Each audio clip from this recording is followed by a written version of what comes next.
Olá, amigos. Nós do Música de Oração estamos muito felizes de estar aqui nesse encontro de amigos para discutirmos um tema muito importante, não só para a vida como um todo, mas especialmente nós queremos enfocar a prática musical. O tema do cristão e a cultura. Acreditamos que esse tema é fundamental porque ele vai abordar uma gama muito grande de assuntos e que influenciam de forma direta tudo aquilo que fazemos como arte, inclusive música, e inclusive também na própria igreja. Estamos aqui com dois amigos muito queridos, Dr. Getro Meira de Oliveira. Ele é doutor em musicologia e em regência pela Universidade de Illinois, nos Estados Unidos, e já trabalha com música na igreja há 28 anos.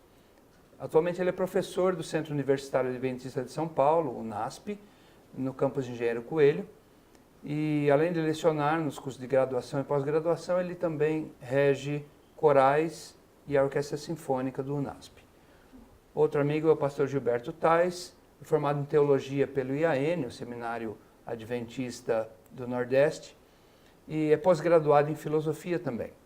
Ele já escreveu vários livros sobre diversos assuntos, inclusive sobre a música. Inclusive, agora, recentemente, sairá o segundo volume do seu livro Música e o Grande Conflito, um volume que acredito ser bastante interessante para essa discussão de toda a prática musical. Eu sou Levi de Paula Tavares, sou o principal editor do Música Sacra e Adoração, espaço virtual já conhecido por todos, e tenho atuado na música há muitos anos, há mais de 30 anos, como regente de coral, diversos corais. Tenho realizado palestras, seminários sobre música e adoração, e atualmente participo no coral ACASP, sob regência do maestro Flávio Araújo Garcia, como cantor, solista, orador e também como regente assistente. Então, o tema hoje, o cristão e a cultura. Esse tema onde, essa cultura, essa sociedade onde há tanto relativismo, e esse relativismo afeta a nossa arte, o secularismo, nossa sociedade cada vez mais mundanizada, e também a igreja está adotando um secularismo na sua prática musical, e o pós-modernismo que se imiscuiu na nossa cultura de forma a afetar até nossas interpretações teológicas. Como o cristão pode viver nesse mundo tão cheio de problemas e ainda assim ser fiel a Deus em todas as situações? Dr. Getro, o que nós poderíamos falar sobre isso? Olá, eu vou, com a permissão de todos, pedir para a gente deixar de lado o doutor, o pastor, o senhor, de acordo, Gilberto? Beleza. Fica Pode.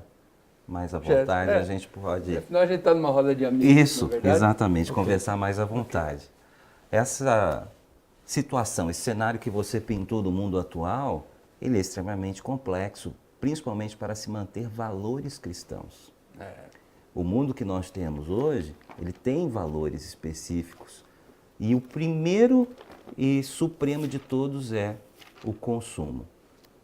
Nós temos aquilo que é chamado de cultura globalizada, que não é uma cultura, vamos dizer assim, com propósito de elevação moral, mas sim um nivelamento por baixo, para tornar todos grandes consumidores. Então é incentivado o valor daquilo que não permanece por muito tempo. Tudo é muito imediato, as respostas precisam ser agora. Tudo é fast food, fast educação. Ninguém quer mais sentar na sala de aula e prestar atenção ao professor. Uma cultura de festa, né? As pessoas, não, a festa pode durar mais tempo.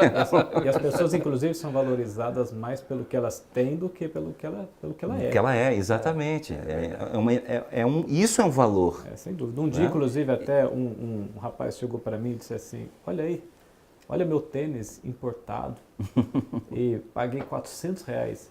Isso faz uns 10 anos, né? Nossa. Ou seja, para uma pessoa que eu o conhecia, para uma pessoa que ganhava apenas um salário mínimo, um tênis de R$400. Para quê? Mas por que isso acontece? Geralmente porque a pessoa, ela olha para si mesma e não se vê com valor. Então ela tenta transportar o valor das coisas nela. Isso. Por exemplo, alguém pode, às vezes, comprar um carro do ano ou uma roupa muito cara de marca, porque ela espera que aquele objeto, o carro, ou a roupa, ou o tênis de marca, faça as pessoas darem um pouco mais de atenção a ela. É uma espécie de, olha gente, eu existo, estou aqui. Por favor, olhem para mim. Olhem para mim, por favor, porque o sistema incute na mente das pessoas a ideia de que para eu ser importante, para eu ser alguém, eu preciso ter o valor pelo que eu tenho e não por aquilo que eu realmente sou. Agora é interessante porque a cultura,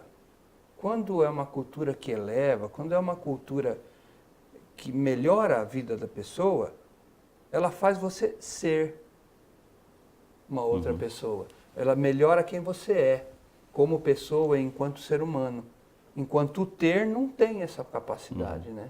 Então, a valorização de uma cultura, como você está descrevendo, Levi, deveria ser voltada muito para a educação. E uma educação baseada em valores éticos, morais. E nós cremos, como cristãos, que a moral, aqui estamos falando de uma moral absoluta vinda de Deus. Claro. E isso Nosso deveria valor é esse. nortear nossas ações com o nosso próximo, as pessoas com quem nós entramos em contato. Mas não é isso que acontece. Eu entro num estado de competição para ver quem tem o produto mais interessante, as coisas mais interessantes. Minha casa é mais bonita, é maior, meu carro é mais novo, mais sofisticado, meu celular. Nossa. Eu fico impressionado como as pessoas trocam de celular com tanta rapidez, enquanto que o propósito daquele instrumento seria uma ferramenta, né? Fazer uma ligação, ou um smartphone, até entendo, é bem útil, você pode ter vários aplicativos ali. Inclusive, até nesse contexto que a gente fez o comentário, às vezes a pessoa compra um celular assim, tudo robusto, bonito, cheio de recursos, né? E paga em 12 vezes ou 10 vezes de 100, 200 reais por mês. Quando essa pessoa vai pagar a segunda parcela, que ela chega no local para pagar na loja, ela olha na vitrine, ela percebe que tem um outro.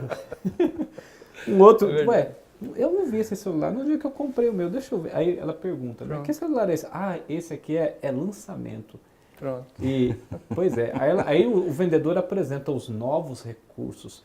É como se o celular dela não tivesse mais valor e ela projeta esse senso do desvalor do celular, da desvalorização do aparelho dela nela. É verdade. Então, agora, o ter não é errado, né? Não, mas não podemos entrar nesse jogo de dar mais valor a coisas do que as pessoas. Claro.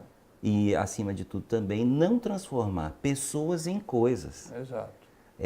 E aí tem uma colocação interessante que a gente pode trazer esse processo de transformar aquilo que não é coisa em coisa, vamos chamar de coisificação, para a própria adoração. E esse é o princípio da idolatria. Porque a coisificação é quando você pega uma coisa que é por natureza abstrata e transforma em objeto. Isso pode ser a música, pode ser uma pessoa. Não, a pessoa não é abstrata, mas ela pode ser mas não é uma coisa, também, não é um objeto, né? Mas transforma em objeto e até pode cair numa idolatria. Isso. Né? E é por isso que Deus orientou claramente. Não é para ver imagens minhas, do próprio Deus. Certamente né? seria uma coisificação de Deus. Uma coisificação de Deus, que é o que acontece naqueles... Agora, há um conflito claro entre a cultura cristã e a cultura do mundo. Sim. Eu queria, pastor Gilberto, abri aqui a Bíblia, eu queria ler um texto aqui de João 17, que é aquela oração que Jesus faz pelos discípulos e tal, e eu acho fundamental para essa discussão do cristão e a cultura.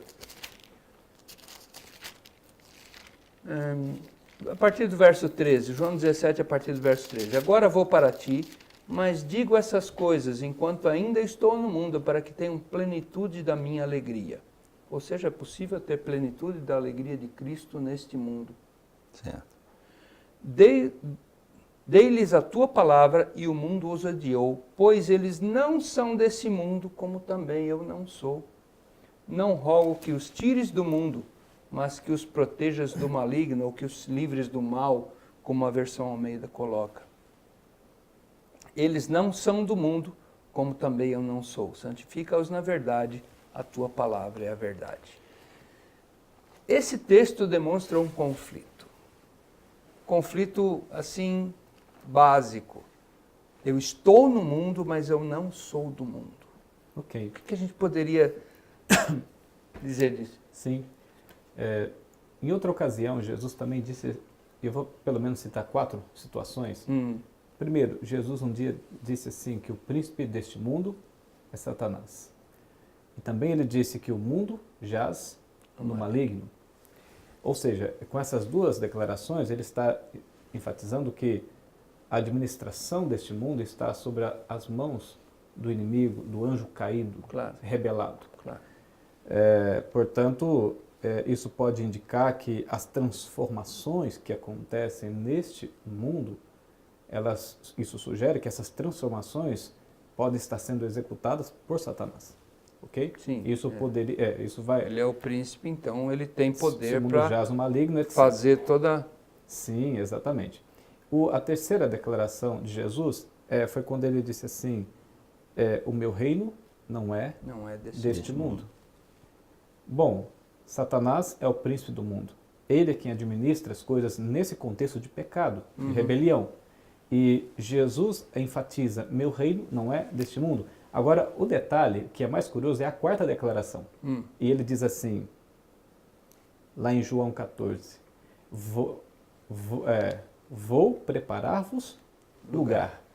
E quando eu for, isso sugere o quê? Que também nós não pertencemos a esse lugar.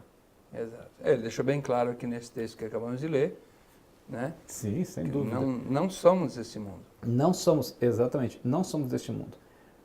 Nós corremos o risco de talvez enganosamente, acabar nos acomodando à circunstância do mundo, como se fôssemos viver aqui mais 1000 anos. Agora, Jesus também falou, não são desse mundo, mas estão no mundo. Não é muito ideológico, muito ideário, assim, muito teórico, falar, nós não somos desse mundo, temos que nos separar. Aí quando eu ouço isso no sábado de manhã e saio e vou trabalhar na segunda-feira, vou para a escola segunda-feira, cara, é chefe em cima, é prova, é os alunos, os colegas de classe falando abobrinha, os colegas de serviço falando futebol. Tudo isso dilui a atmosfera espiritual, não é? Então, que a gente adquire no fim de semana. Eu não sou desse mundo, tá? Eu não sou desse mundo, mas, cara, a cultura está aqui, ó. Mas o mandato de Jesus é, eu os envio ao mundo, assim como o Pai me enviou. E qual é o convite? Que nós sejamos o tempero desse planeta, o sal da terra. Eu até costumo dizer, Jato, que eu pergunto às vezes na igreja, né? Pergunto para os irmãos, qual a sua profissão? Aí um levanta e diz, eu sou contador, o outro diz, eu sou administrador, o outro, eu sou professor, o outro, eu sou pedreiro. Aí então eu digo assim para eles, olha, na verdade, a sua verdadeira profissão não é essa. Não é ser contador, não é ser pedreiro, não é ser professor. A sua verdadeira profissão é ser pescador de almas, missionários. Mas como você precisa comer, pagar aluguel, em alguns casos, se vestir, então Deus permite você fazer um bico.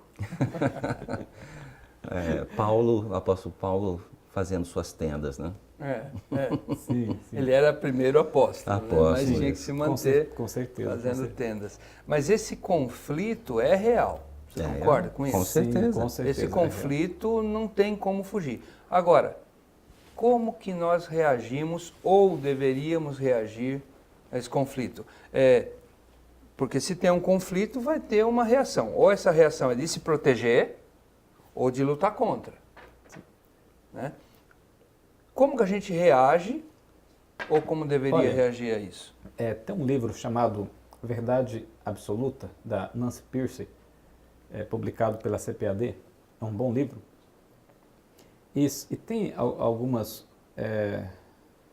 descrições nesse livro que eu acho muito chocante, muito interessante, sobre esse aspecto. E especialmente quando ela reforça a ideia de que nós, como cristãos, nós temos que ter também a nossa cultura cristã. Ao invés de permitirmos que a cultura convencional nos influencie, nós, com a nossa cosmovisão cristã, com a nossa cultura cristã, ela diz que o nosso papel é ser um papel de influenciador. E entra aqui o caso do sal da terra, Mas o tempero. isso é a nível pessoal ou a nível institucional ou congregacional? A nível, de maneira especial, pessoal. Como congregação, como povo, sim. Naturalmente, se eu influencio como pessoa, como grupo, isso será nítido. Isso vai acontecer, naturalmente. Mas o apelo dela, a sugestão, a orientação, a descrição que ela faz é que a nossa cultura deve ser uma cultura cristã, acima de tudo, no entanto, com o mesmo poder de influência, assim como a cultura convencional. Olha, isso é muito interessante, Gilberto. Eu fiz aqui uma anotação. Não conhecia esse Vamos transpor o que você está mencionando aí da Nancy Pearcey para a música. Por exemplo, um dos questionamentos que são levantados sobre música e seu uso na igreja é a imitação de estilos seculares, principalmente os estilos populares, seja rock, pagode, samba, o que for. Então, o pessoal nós estamos imitando o mundo, não os cristãos. Então, o pessoal brinca que não tem problema, porque é para God, né? É para God. Só não sei para qual God que é. De acordo com os seus comentários, Gilberto, a missão do cristão aqui na Terra seria não imitar, mas ser aquele que vai ser imitado. Então, isso é ser o sal da terra. Nós não poderíamos ser na a cabeça música. E não a cauda, talvez? Ser a cabeça e não a cauda, exatamente. Não poderíamos pensar em criar uma música menos influenciada pelos estilos seculares e que comece a ter uma identidade própria. Se artistas e músicos seculares foram capazes de ter inspiração, às vezes boas, escrevem música com muita coerência para aquilo que eles estão fazendo.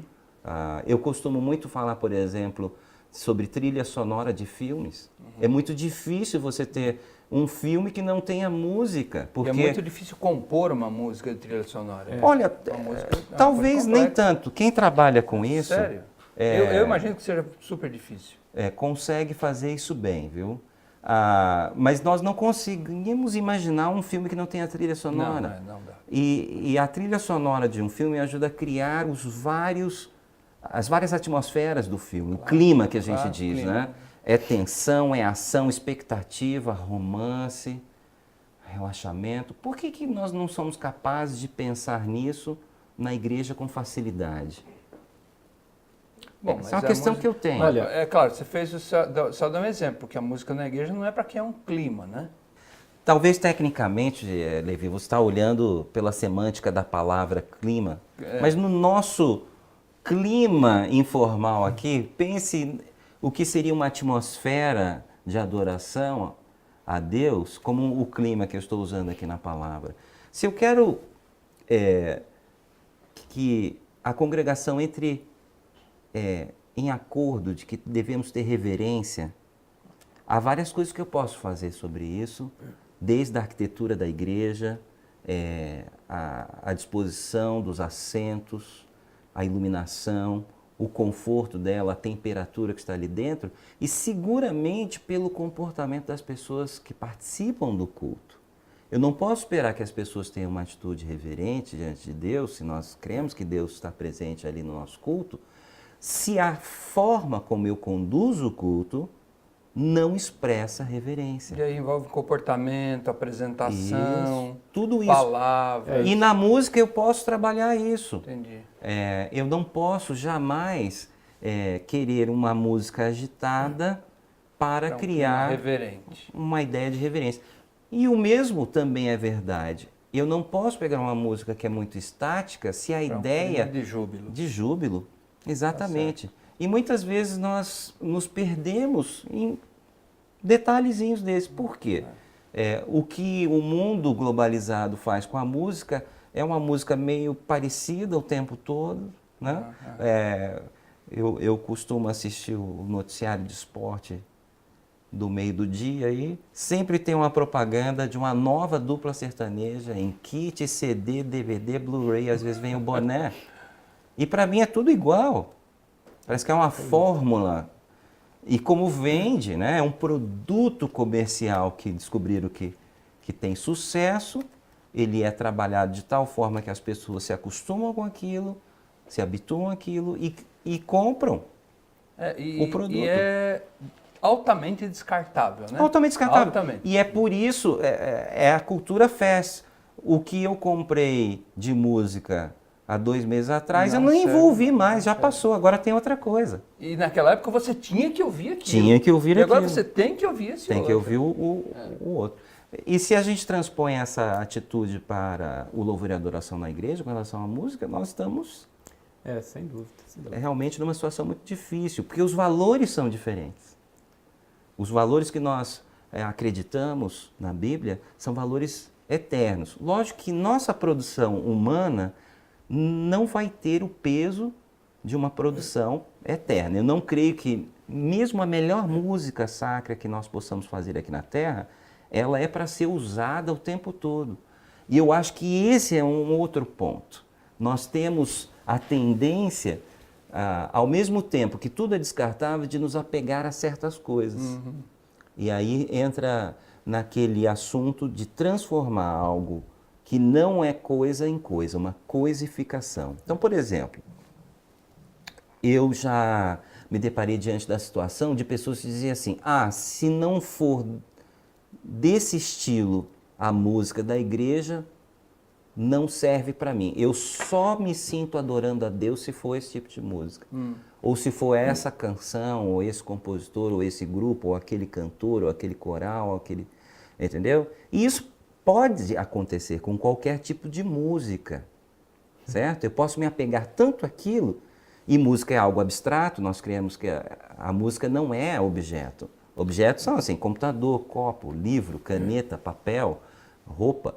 Pessoas também não são objeto, mas eu me apego tanto àquilo que eu digo, por exemplo, que eu creio que o assunto vai aparecer aqui eventualmente, vai dizer, se não tiver uma bateria, para mim não serve. Isso é transformar a música em objeto. E aí ela se torna um fim em si mesma. E, Jethro, até inclusive um dia uma pessoa chegou para mim e falou assim, olha, o Inário Adventista é sem vida. A gente precisa colocar um batuquezinho ali para colocar a vida, né?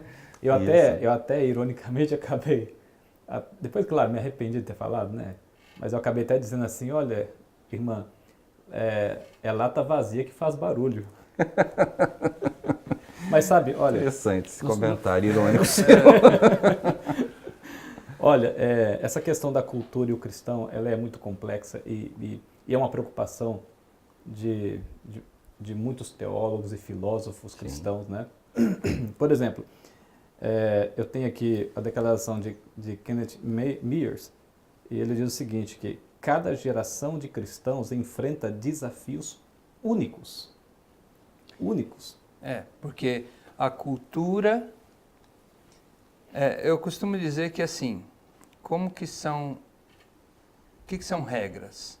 Regras são princípios que foram interpretados para um contexto sociocultural.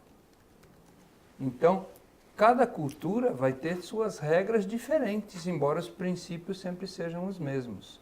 Então, cada cultura vai ter seus próprios desafios. E cada geração, existem mudanças socioculturais. E, portanto, os desafios naquela mesma cultura, numa outra geração, já serão diferentes. Sim. Os desafios que nós enfrentamos hoje não são os mesmos desafios que nossos pais enfrentaram e que os nossos filhos vão enfrentar ou estão enfrentando. Deixa eu jogar uma ideia aqui para vocês, bem prática, já que a ideia aqui da nossa conversa é tornar o assunto o mais prático possível, um assunto que tem, obviamente, um viés filosófico que é de difícil compreensão. Com certeza. E explicação.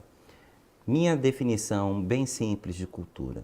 Cultura são os valores de resposta aos vários estímulos que nós recebemos. Que tal isso? É muito pessoal. Muito pessoal, não, mas olha só. Porque a gente vê cultura como uma cultura que nos rodeia. Como uma produção, mas veja só, no fundo, isso não molda. Um paradigma coletivo, às vezes. Mas veja bem, Isso que nós estamos falando é o padrão de resposta. Se é tudo para o consumo e é imediato, é hedônico, é para o meu prazer. É hedônico, com A certeza. cultura de consumo, ela tem este objetivo. Isso é reconhecido por autores seculares. Eu tenho aqui um trabalho muito interessante de Lucas Seren, Gosto, Música e Juventude. Não tem nada a ver com religião. E ele fala justamente sobre isso, de que é uma cultura voltada para o consumo e para o prazer próprio. Ele usa a palavra hedonismo até mesmo. E se isso é um valor de resposta, essa é a cultura que nós vivemos. Jetro, pegando um gancho, que o que você falou é importante, olha o que diz Jean-Noël Robert. Ele escreveu o seguinte, aquele livro é Os Prazeres de Roma, ele escreve que a cultura é o meio de acesso ao prazer. Pegando um gancho no que você disse, e o Charles Colson, naquele livro Cristão na Cultura de Hoje, ele diz, que inclusive está Tá na estante Está na ali. estante ali, exatamente. O cristão na cultura de hoje, esse não, o outro, Esse não, aquele outro. É outro. E ele diz o seguinte, olha, eu anotei aqui. O chamado para redimir a cultura popular é certamente um dos desafios mais difíceis para a fé cristã hoje. A cultura popular está em todos os lugares, moldando gostos, nossa linguagem e nossos valores. Está nesse livro aqui, na página 284. Achei aqui. Página 284. Nós podemos ver, por exemplo, na cultura que nós vivemos, que é muito dependente da mídia, a influência, por exemplo, de telenovelas na linguagem. Anos atrás, inclusive saiu o artigo disso até na Veja, falando da introdução do conceito de uma fazenda, de um latifúndio, na Rússia, na União Soviética, antiga União Soviética. Né? Porque lá não havia esse conceito Não teve de escravidão. uma pessoa ser dona de uma fazenda grande, né? Não existia essa palavra no russo. Já tinham E picotado naquele momento eles estavam assistindo a novela brasileira Escrava Isaura e tiveram que criar um novo conceito ali para eles, Neologismo uma nova latifúndio. palavra. Quantas expressões, trejeitos, gestos vêm das novelas para a população? E aí influências mais profundas, questões de valores morais da sociedade e assim por diante, outras questões, principalmente na questão moral para o cristão, né? A maioria das novelas, a temática é adultério, É verdade. fornicação, adultério, de todos os tipos, certo? Então, que tipo de valor? Isso, obviamente, influencia a sociedade. A moralidade das pessoas. Agora, como isso molda a vida da pessoa? Tem um autor, Myers, estou tentando lembrar o primeiro nome dele, o nome do livro é All of God's Children in Blue Suede Shoes. Trecho de uma música, essa letra. E ele diz o seguinte, que esse aspecto da cultura chamada globalizada popular tem a habilidade de moldar nossas falas, nossos comportamentos, colaborando aí com a citação que você leu, Gilberto, e já determina. Então, você deixa de ser o ator principal da sua vida e passa apenas a seguir um script que parece que já está produzido. Agora, a gente falou há pouco tempo atrás de prazer e tal, mas o prazer não é pecado. Na verdade, a música dá prazer. É um dos motivos da vida, né? E tem aquele hino, é prazer servir a Cristo. Ou seja, o prazer em si não é pecado, não é errado. A gente não pode nunca dizer, não, porque a cultura busca o prazer como se fosse alguma coisa pejorativa, né? Eu creio que essa busca pelo prazer tem que ser dentro de um equilíbrio, moldado pelos valores ideais cristãos. Sim. Então, o prazer cristão é diferente do prazer do mundo. Quando eu falo prazer dentro de um ambiente sociocultural cristão, dentro de um... Aqui, por exemplo, se eu falo o nosso prazer, tenho prazer de estar com vocês, o mundo vê essa palavra já de forma diferente, né? A gente não pode deixar que essa corrupção que o mundo fez porque faça que a gente não busque o prazer. O prazer, ele foi criado por Deus, né? Claro. E ele não nos priva dele. E o prazer está enraizado em todas as coisas. Por exemplo, o prazer sexual, prazer do relacionamento entre o esposo e a esposa, ou então o prazer de você beber um copo de água quando está com sede, e é maravilhoso, não é? Pois bem, imagina você no deserto, né? Lá acima de 40, próximo dos 50 graus, e morrendo de sede, de repente você pega a sua, como é que chama aquele negócio mesmo? Moringa. Moringa, isso, moringa, com água fresquinha, maravilhoso. Eu me lembrei de uma coisa agora. Ou então, rapidinho, ou então alimento, né? Quando você está com fome e você coloca aquela primeira colher na boca, é maravilhoso. Ou então, quem não tem o prazer, pode ser que exista alguém que não tenha esse prazer, eu sinto prazer em observar uma flor colorida, bonita. É belo ouvir o som de um pássaro, o canto de um pássaro, isso dá prazer, não é? Então Deus não nos restringe do prazer, Ele é o autor de todo o prazer. Agora o problema é quando a gente busca o prazer pelo prazer. Pelo prazer. Eu lembrei de uma coisa agora que você estava falando em beber água e tal. Só um parênteses. Fizeram uma propaganda há algum tempo atrás de um refrigerante e era assim uma pessoa no deserto, meio de língua de fora, morrendo lá no deserto. Aí ele vê ao longe aquelas maquininhas de vender refrigerante. Aí ele vai lá, pega o refrigerante e toma e sacia. Então aí fizeram uma campanha de outdoor para isso. Então, 3 cenas. Ele no deserto, morrendo, ele vê a banquinha e ele tomando refrigerante, se saciando. E aí, nos países árabes, foi um desastre total. Porque estava vendendo muito nos países ocidentais, quando foi para lá, voltou tudo, não vendeu nada. E a empresa não entendia. O problema é que eles colocaram a ordem das figuras no outdoor, o cara morrendo, direita. E tomando refrigerante. Só que lá eles leem da direita para a esquerda.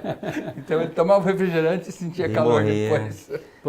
Pode acontecer isso. Então, como eu estava a cultura, dizendo, então, é importante entender a cultura quando eu quero colocar uma linguagem para aquela cultura. Então, como eu estava dizendo, o problema é buscar o prazer pelo prazer, como um ato inconsequente, né? Um ato inconsequente. Agora, uma coisa que é importante, a gente está falando de cultura, a influência da cultura, e esse conflito entre a cultura secular e a cultura religiosa, nós temos que também entender que depois do surgimento da tecnologia, a cultura ganhou um impacto muito maior através da mídia. É a acessibilidade. Você tem acesso a tudo, a hora que você quer. Novamente, imediatismo, né? Tudo agora. E essa mídia passou a ter nas mãos o poder de formatar a sociedade. Sim. Mas, por outro lado, as pessoas estão perdendo o poder de escolher o que querem na mídia, né? Por exemplo, aqui nós estamos fazendo um programa para mídia. Nós não podemos estar na sala de todas as pessoas que querem ouvir o que a gente está falando e se juntar lá e conversar. E aqui, através da mídia, nós estamos conseguindo estar com quem quer ouvir o que a gente quer falar. Agora, a pessoa tem que escolher aquilo que vai usar. Mas olha, há uma questão no que você está falando. Talvez na mídia ainda haja, para a mente com discernimento, alguma possibilidade de escolha. Mas eu vou transpor para a área principal de FES, que é a alimentação.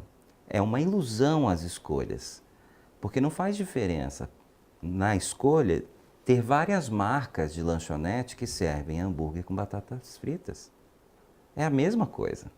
Então, cria-se apenas a ilusão de que você pode escolher algo. E se a gente for trazer isso para a música, acaba sendo também a mesma coisa, porque a mídia massifica um certo estilo musical, uma certa variedade pequena de músicas com o mesmo apelo. Sim. E a pessoa, aparentemente, tem escolhas, mas ele não tem escolhas. Esse é o grande problema, né? Olha, em Daniel capítulo 3 apresenta um conflito religioso, inclusive. Isso. E o curioso é que o rei, ele usa de sua autoridade para impor os seus conceitos religiosos sobre a multidão. O que não é diferente de hoje. Não é diferente. No entanto, dentro dessa perspectiva da mídia, por exemplo, ela não usa sua autoridade, ela usa, na verdade, o que nós temos de melhor, o prazer. Sim. E a música, ela é utilizada também com essa finalidade. As pessoas Sim. são... Assim. Não. Veja bem, isso a gente chama de prazer estético, certo? Exato. Então, veja que já foi colocado que o prazer em si não é o problema. E qual seria, então, o grande problema trazendo para a música? Se estética é aquilo que podemos dizer assim, o estudo do belo ou do conceito do belo, que também é outra coisa muito difícil de ser precisamente descrita. Quantificado. Mas Como quantificar na o belo? perspectiva de Deus, nós temos alguma ideia. Deus como Criador, Ele é o autor do belo. Mesmo depois do pecado, o mundo que nós vivemos ainda tem na sua natureza, coisas lindíssimas. Rios, montanhas, florestas, os animais, passarinhos, uma variedade tão incrível de vida nessa terra, mesmo depois do pecado. E Ele colocou em nós esse sentido estético, nossa apreciação daquilo que nos dá prazer estético. E eu creio que esse é um atributo único do ser humano. Animais não têm isso. Você pode ver que nenhum animal fica olhando para o pôr do sol assim, como nós fazemos, e com aquele olhar longo e, puxa, que coisa linda, né? Que não há palavras para expressar o sentimento que você tem quando vê uma cena bonita, né? Mesmo na comida, nós gostamos não só de alimentos saborosos, mas de uma mesa bem posta, de alimentos que têm um apelo visual, bem arrumadinhos, e etc. E até a textura. A textura, faz tudo. parte, né? Um animal não pensa desse jeito, né? Então a estética é um atributo dado por Deus ao ser humano. Sem dúvida. Agora, o que é o problema maior? A mesma coisa do prazer. Vamos falar um pouquinho do prazer sexual? A diferença de um casal ou de um homem que procura uma prostituta. Qual é a grande diferença? Vai ter prazer sexual? Vai. Mas o significado do prazer sexual no casamento, ele é muito diferente de algo que eu vou lá e pago. Completamente diferente. Ou num relacionamento sem compromisso, também creio que deve ser a mesma coisa. Vamos trazer para a música. Se eu fico somente no prazer estético, eu me perco nisso, porque é inebriante. Como músico, eu posso afirmar, a música é muito envolvente. Com certeza. Todos os tipos de música são muito envolventes e é por isso que todo mundo gosta de música. Eu já encontrei gente que fala que não gosta de chocolate, uns atrevidos dizem que não gostam de pizza, mas eu nunca encontrei ninguém que diz que não gosta, pelo menos de algum tipo de música. Verdade. Certo? E eu gosto muito da pizza de abobrinha sem queijo para aqueles puristas aí que estão me criticando já pelo queijo. E a música pode cair nesse mesmo problema. Eu fico apenas no sabor estético que ela possui e eu não sou capaz de perceber o seu significado. Quando a estética cristã deveria ver muito além disso. Isso. Mas Porque existem valores espirituais envolvidos além dos estéticos, não negando os estéticos. E esse é o problema. Esse é o problema. É aí que gera o conflito. Porque a mídia ou o meio secular apresenta um tipo de aperitivo musical. E que, claro, nos influencia, querendo ou não. Antes de ser adventista, há 20 anos atrás, eu fui DJ, trabalhei com música, de danceteria. E até hoje, esse estilo de música mexe comigo, embora eu não ouça mais, mas mexe comigo. Mexe. Então, Tá na veia. sim, culturalmente é o que foi inserido, implantado em mim. Aí entra o conflito. Claro, quando eu conheci o Evangelho, a pureza do Evangelho e a sublimidade da eternidade, da santidade de Deus, tudo isso me serviu de motivação para mudar os meus sabores, a minha aptidão auditiva. Mas olha, o mesmo Colson, no livro, só que em outro livro, E Agora Como Viveremos, ele diz o seguinte: a guerra cultural não é só sobre o aborto, não é só sobre o direito dos homossexuais ou o declínio da educação pública. Esses são apenas os conflitos. Ele diz assim, olha, a verdadeira guerra é uma luta cósmica entre a cosmovisão cristã e as várias cosmovisões seculares e espirituais que estão em ordem de combate contra ela. Isso. Exatamente. Eu quero trazer aqui para a Bíblia um exemplo de prazer estético num momento totalmente inapropriado, sem a compreensão do significado que estava acontecendo. Eu tenho um fascínio particular por Ezequiel, acho que é um personagem bíblico muito ligado às artes, um músico seguramente, deve ter estudado na escola de profetas, aprendeu música muito bem, e ele tinha uma mensagem assim de importância imediata para a população: arrependam-se, porque o que vai acontecer vai ser pior, né? A vida era, mesmo no cativeiro, a vida do povo ali era relativamente boa, tranquila, mas o pior estava por vir. Estavam estabelecidos. Estavam estabelecidos, podiam fazer comércio, ter alguma posse, alguma coisa assim. Mas nós cremos que Ezequiel recebeu o chamado de Deus, recebeu a mensagem, a maneira, a forma como expressar essa mensagem, considerando a mensagem um conteúdo. Mas as pessoas fizeram o quê com Ezequiel? Ouviram a mensagem? Não. Eles entenderam a mensagem? Ouviram a mensagem, eles ouviram. Eles iam assistir. E o hábito era, todo dia nos portões da cidade, Ezequiel ia lá, fazia a sua apresentação e o pessoal se reunia para assistir. Olha só o que o capítulo 33 de Ezequiel, eu vou ler a partir do verso 31. Capítulo 33, o verso 31. E aí,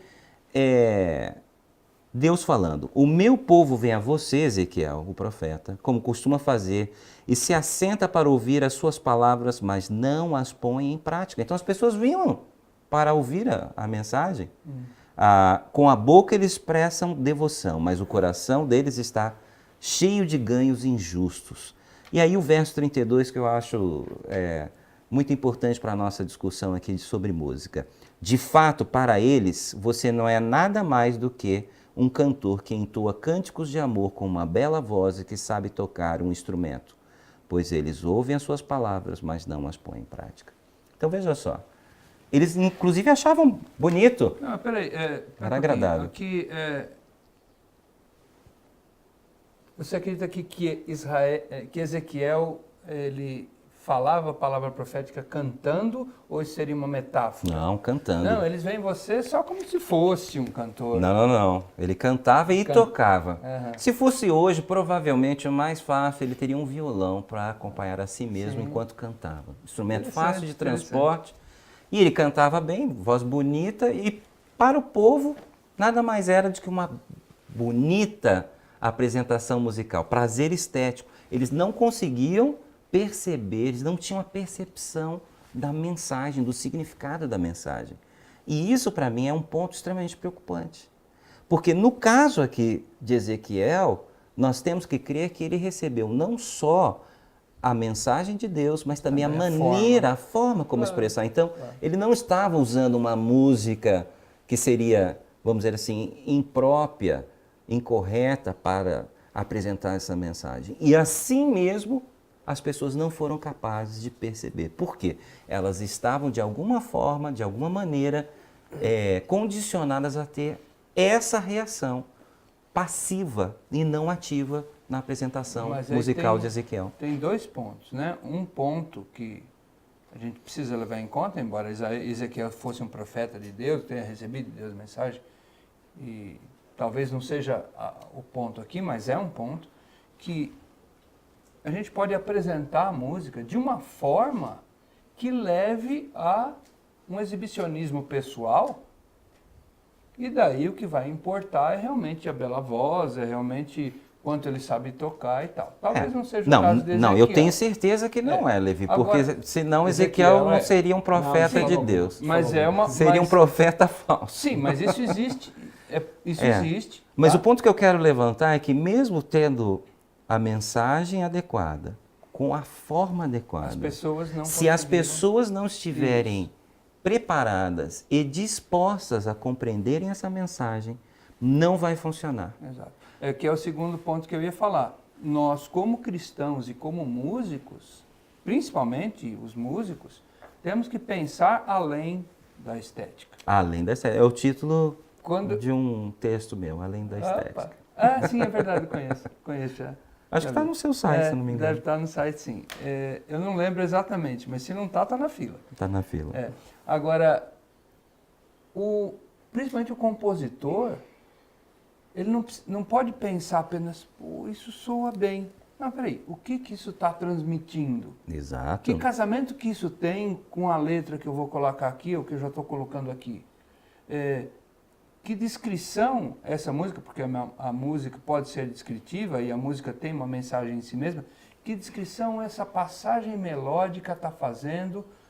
O uso da harmonia, do ritmo, dos instrumentos, por que eu dos coloquei timbres. essa dissonância nesse ponto? Eu tenho que ter o que eu quero dizer com isso, exatamente. Esse é o trabalho que a gente chama de composição musical. Por isso que chama composição. Como eu vou manipular os vários elementos. Não só, ficou legal. Não é isso. É mais profundo. O caminho mais recomendado para a composição de uma música sacra seria esse. Primeiro eu começo com o tema, com a letra, a mensagem, e aí eu vou buscar a sua expressão estética que mais se adequa àquela mensagem dentro do contexto cultural que eu estou também, certo? Para que haja uma comunicação clara daqueles valores. Ou seja, a música, ela precisa refletir o ambiente religioso. A mensagem específica. Sim, o ambiente que ela está sendo apresentada, né? Correto? Corretíssimo. Porque, por exemplo, eu poderia, por exemplo, escrever Jesus te ama, me desculpa a expressão, que é um pouco forte, mas eu poderia escrever na porta de um banheiro Jesus te ama com dejeto, mas o meio não comporta não condiz a mensagem. Por exemplo, já que você trouxe para o campo das palavras, acabou com a mensagem. Imagine um pastor falando, não, eu vou pregar, sei lá, num presídio. Eu vou usar palavrões, palavras de baixo calão. Que é o que eles entendem. É o que eles entendem. É o meio deles. É o meio deles. Condiz essa forma com os valores do Evangelho de Cristo? Você se vê Jesus, nosso grande modelo, fazendo isso? Pregando dessa forma, podemos fazer sim uma adequação da linguagem no nosso idioma para que seja claramente apresentada a mensagem. Evitar palavras complexas, de difícil compreensão. Posso até no português falar um pouquinho errado. Sem uma gramática que eles chamam, né? Culta, sem a norma culta da língua. A gente poderia exemplificar também na alimentação mesmo. Não combina, por exemplo, eu descascar uma banana e começar a mastigá-la e com um copo de Coca-Cola e começar a tomar junto com a banana. Tem muita gente que faz isso, viu? Eu desconheço, mas tudo bem. Mas a mensagem, a letra, ela precisa se harmonizar com a estrutura melódica. E quando que há um problema com isso? Quando eu faço o caminho inverso. Eu começo com os valores estéticos, com a ideia musical. Eu quero fazer nesse estilo aqui a música. E eu tenho umas ideias musicais, uns acordes e assim por diante. E depois eu tento colocar uma letra, uma mensagem. Que encaixe ali. Talvez seja por isso que a hinologia, muitos não sabem isso, vocês sabem, claro, mas muitos não sabem. A hinologia estuda a letra. Principalmente. Né? O que é o hino? O hino é a letra. Acima de tudo. Acima de tudo. Aquela letra pode ser cantada com várias melodias, mas é a letra que é o que o hino... Ok, vamos direto ao ponto então? Porque olha, a maior preocupação é a seguinte, até que ponto a cultura pode ser útil, por exemplo, dentro da cosmovisão cristã, na adoração. Até que ponto a cultura pode ser útil nesse sentido? Útil ou prejudicial, ou prejudicial, né? Útil ou prejudicial. Porque a pergunta que muitos fazem é possível conciliar letra cristã com uma estrutura musical do rock, do jazz, do blues, do hip hop? Gilberto, puramente falando, eu diria que não. Podemos, como músico, eu creio que a gente não pode descartar a possibilidade de usar elementos desses estilos todos que você mencionou e tantos outros. Mas transpor para a igreja, sem nenhum filtro, sem nenhum trabalho de transformação disso, eu creio que é um risco muito grande. Eu corro o risco grande de, por exemplo, igualar tudo por baixo, como a globalização faz hoje. Então se torna tudo muito comum. A minha expressão do sagrado não é mais sacra. Ela é comum. E o sagrado é especial. Agora, jogando mais uma questão aqui, que eu acho que está embutido na sua questão original. Haveria lições que poderíamos aprender com a cultura secular? Eu vou dizer que sim. Sim, sempre, sempre. Inclusive, a música popular brasileira tem músicas de muito boa qualidade. Eu não vou pegá-las e transportá-las aqui, nem mesmo o estilo como um todo, mas há elementos, como você colocou, elementos harmônicos, elementos melódicos, até mesmo rítmicos, que eu posso usar dentro de um contexto sacro sem corromper a mensagem. Porque o grande problema é a corrupção da mensagem. Como você falou, se eu escrevo Jesus te ama na porta do banheiro com dejeto, acabou com a mensagem. Acabou. Se eu vou pregar no presídio falando palavrão, acabou com a mensagem. Porque o meio corrompe a mensagem. Isso significa, então, que a música é um meio. É um meio. Isso significa que a música, então, ela não pode ser amoral.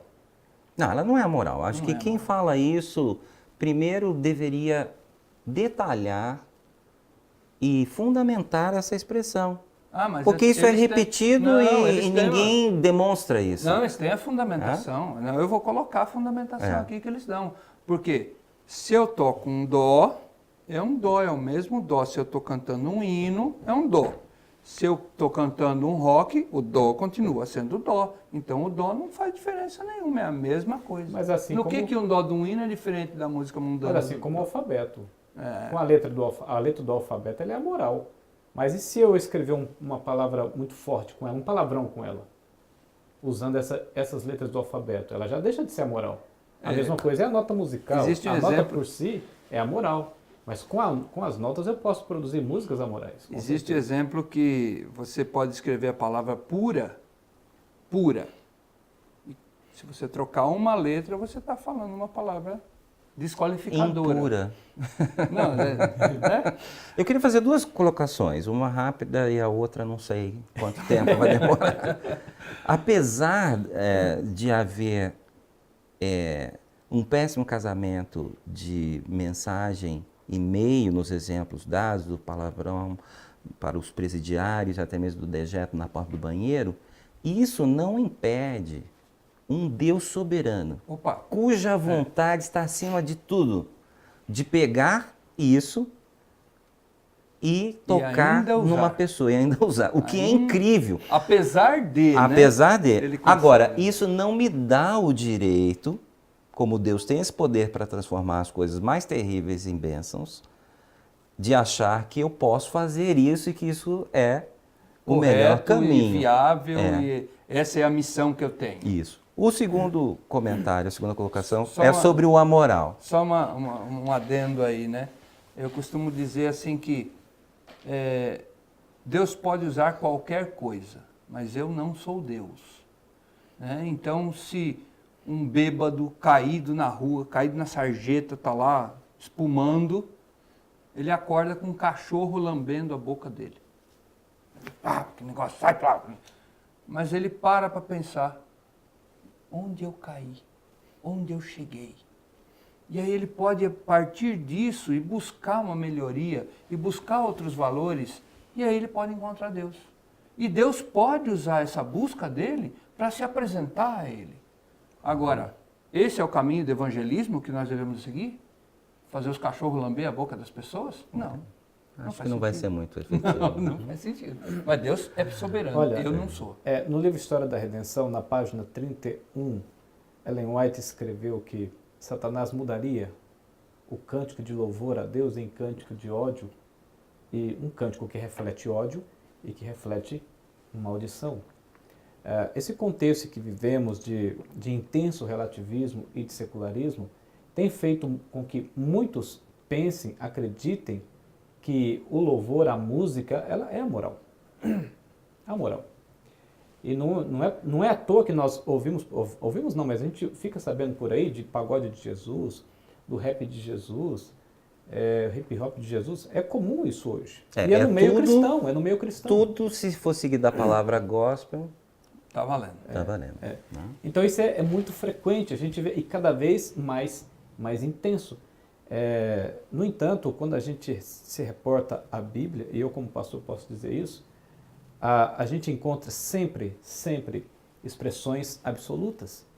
Sempre. E não é apenas em conceito moral, como nos 10 mandamentos, não é apenas, mas até em questões de comportamento, de conduta cristã, por exemplo. Muitas palavras do imperativo, inclusive, muitas, né? Amai os vossos inimigos, amai uns aos outros. Inclusive é uma exato.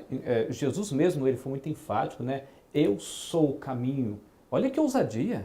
Alguém dizer que é o caminho. Eu sou a vida. Olha que ousadia, não é? E ainda disse assim, ninguém vem ao Pai senão por mim. E para um sistema relativista como o nosso... É muito absoluto. Isso é extremamente, radicalmente absoluto. Da mesma forma, Deus amou o mundo de tal maneira que deu o seu Filho unigênito para que todo aquele que nele crê, e isso é absolutista, todo aquele que nele crê. Sim, né? Sim. Agora um detalhe, Ellen White também considera, por exemplo, no livro Mensagem aos Jovens, na página 295, ela descreve uma cena em que jovens estavam ouvindo uma música que era apropriada para o salão de baile e que os anjos se retiraram. Essa descrição, ela evidencia para nós que existe sim diferença de música religiosa e música não religiosa, ou pelo menos música que é agressiva a princípios e valores e música que não é agressiva, não é?